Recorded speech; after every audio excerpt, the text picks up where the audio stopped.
സൗദിയിൽ മസ്ജിദുകൾ, ആരോഗ്യ കേന്ദ്രങ്ങൾ, വിദ്യാഭ്യാസ സ്ഥാപനങ്ങൾ തുടങ്ങി പൊതുസ്ഥാപനങ്ങൾക്കായി നൽകിയ സംഭാവനകളുടെ നികുതി പണം തിരിച്ചു നൽകും. സക്കാത്ത് ടാക്സ് ആൻഡ് കസ്റ്റംസ് അതോറിറ്റിയാണ് ഇക്കാര്യം അറിയിച്ചത്.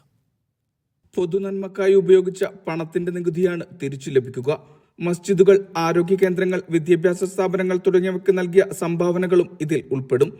വ്യക്തികൾക്കും സ്ഥാപനങ്ങൾക്കും ഒരുപോലെ നിയമം ബാധകമാകും. സക്കാത്ത് ടാക്സ് ആൻഡ് കസ്റ്റംസ് അതോറിറ്റിയാണ് വാറ്റ് തിരികെ ലഭിക്കുന്നതിനായുള്ള സേവനം ലഭ്യമാക്കിയത്. അതോറിറ്റിയുടെ വെബ്സൈറ്റ് വഴിയായിരിക്കും സേവനം. രജിസ്ട്രേഷനും മറ്റു നടപടികളും ഇതിനായി പൂർത്തിയാക്കിയിരിക്കണം.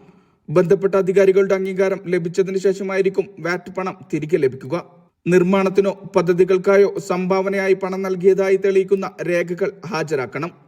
റിയൽ എസ്റ്റേറ്റ് ഡെവലപ്പർമാരെ പോലുള്ളവർക്ക് സേവനം ലഭ്യമാകില്ല. കൂടുതൽ വിവരങ്ങൾ 199993 എന്ന toll free number, live chat, email തുടങ്ങിയവ വഴി ലഭ്യമാകുമെന്നും മന്ത്രാലയം അറിയിച്ചു.